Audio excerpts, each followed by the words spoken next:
Support for Radio Friends comes from La Brunerie Financial, where they work to ensure a lifetime of financial security for people from all walks of life, from investment services to retirement plans. If you're looking for a trustworthy company that has the experience and knowledge to put your interests first, contact La Brunerie Financial, a community-based investment counseling firm since 1966. Learn more at labrunerie.com or by calling 573-449-5313.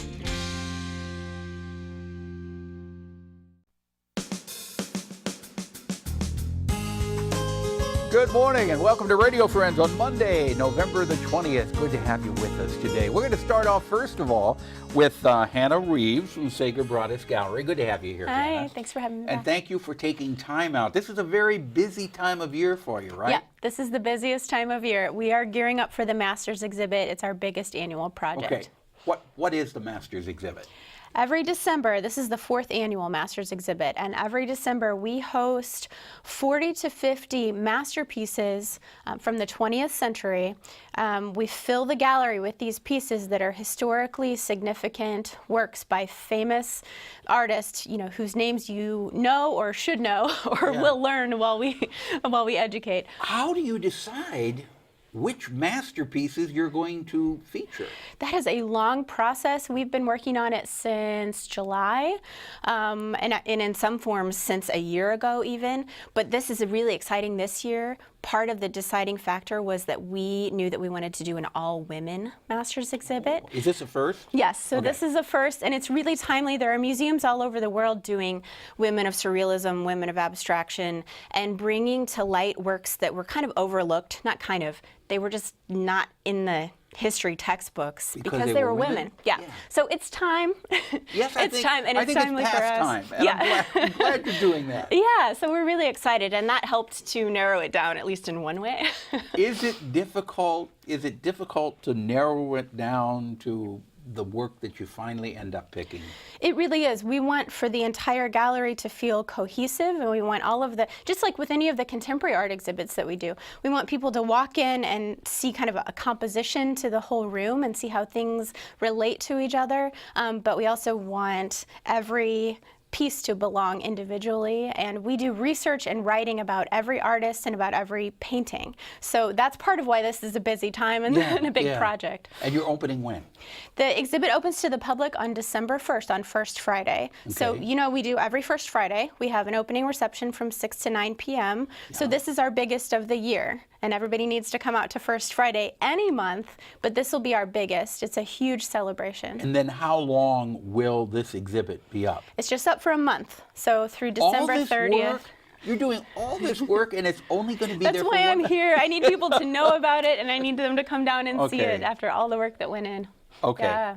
All right, so give the plug. It opens November the... It opens to the public December 1st, runs through the 30th. Also, you know, folks should email me, Hannah@braudisgallery.com, if they're interested in a walkthrough tour. We do class tours, we do private tours of the exhibit, and we'll do a group tour on December 2nd at 11:30 in the morning. So because we put all this research in, we really want to share the information about the paintings and about the artists, and so we have multiple opportunities to do that. So you'll take schools on tours too? Yeah, we'll do class visits. People can just reach out to me to set that up. Okay, give the email address again. So Hannah, Hannah, at SagerBraudisGallery.com. Okay, Hannah@SagerBraudisGallery.com. And is there a phone number they can call also? 442-4831. Okay, give that number again. So it's 442-4831. Are operators standing by at this very instant? I believe so.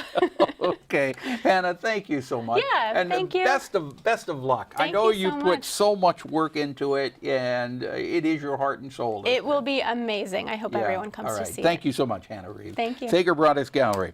Now, I want to turn to a young lady who is making her first appearance on Radio Friends to tell us about something that perhaps a lot of people do not know about. It's something called henna crowns. And we've got Sue Geiger here. Welcome, Sue. Hi, thanks for having me. What are henna crowns? Okay, so henna crowns are something that we do for cancer patients, and I make the henna paste myself. I use henna powder, essential oil, lemon juice, and sugar, and I put it into a cone, and then I draw on the patient's scalp. We leave the paste on as long as possible, and then when the paste is removed, a stain will be left there, and it lasts 1 to 3 weeks. So this is something that you're doing. It's called Battle Armor Henna for Healing. This is specifically for cancer patients who are taking chemotherapy and they lose all of their hair. Correct. And a lot of times, now my mother went through chemotherapy, and it can be you can feel very self-conscious about Sure. that. And this is a way to reduce that feeling of self-consciousness and have some fun Sure. also. So once the patient has lost all the hair or they shaved it off, a lot of times people will shave it so they Right. don't have to watch it falling Right. out. They can contact you. Is there a charge for this, or is There's no charge. There's no charge. This is a not-for-profit entity, and it's free to the cancer patients. Now, why did you decide to do this? I have been a professional henna artist for 4 years, and I absolutely love it, and I want to share it with everyone possible. And I thought this was a nice way to share it with someone who might give be back to the struggling. People will tell me that they feel meditative when they use it, and they can also incorporate symbols. So it's a reminder of hopeful things or things that they're trying to intend for their healing process. And it's a way to just celebrate the process that they're going through. You know, it's an alternative to wigs or hats, and it's something you could show off. Very body positive for what, you know, may not be a very positive time in someone's life. Right. So for people listening on the radio, we paint a picture here. Someone who's going through chemo has lost all of their hair. You take and you put a paste on their scalp. Right. You let that paste dry. Yes. Then you use a permanent kind of ink or dye. The dye is in the paste. The dye is in the paste. Yes. Henna. Well, how do you draw then? I put it in a cone, so it's kind of like icing on a cake. You know how we'll put it in a piping bag? That's very similar to what I use. I just used a smaller cone, and it's got a real small tip, and I just squeeze on it, and I draw the paste into whatever design that I want. And the patient can request specific designs? Absolutely. I cater the recipe for the henna paste according to their situation with their doctor's approval. Like there's essential oils that are more sensitive for people, or I can use no essential oil at all. And I can also, requests for what they want in their design.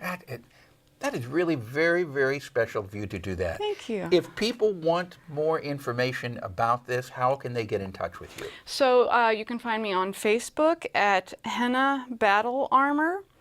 You can also email me at hennabattlearmor@gmail.com. Henna, that's Henna, Battle Armor, at gmail.com. Or is there a phone number also? You could call me. My personal number is 636-288-2119.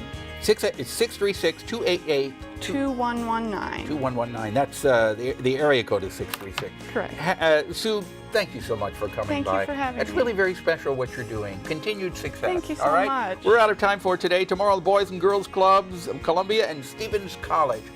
Drop me an email, something you'd like to hear or see, pepperp@missouri.edu. Bye-bye.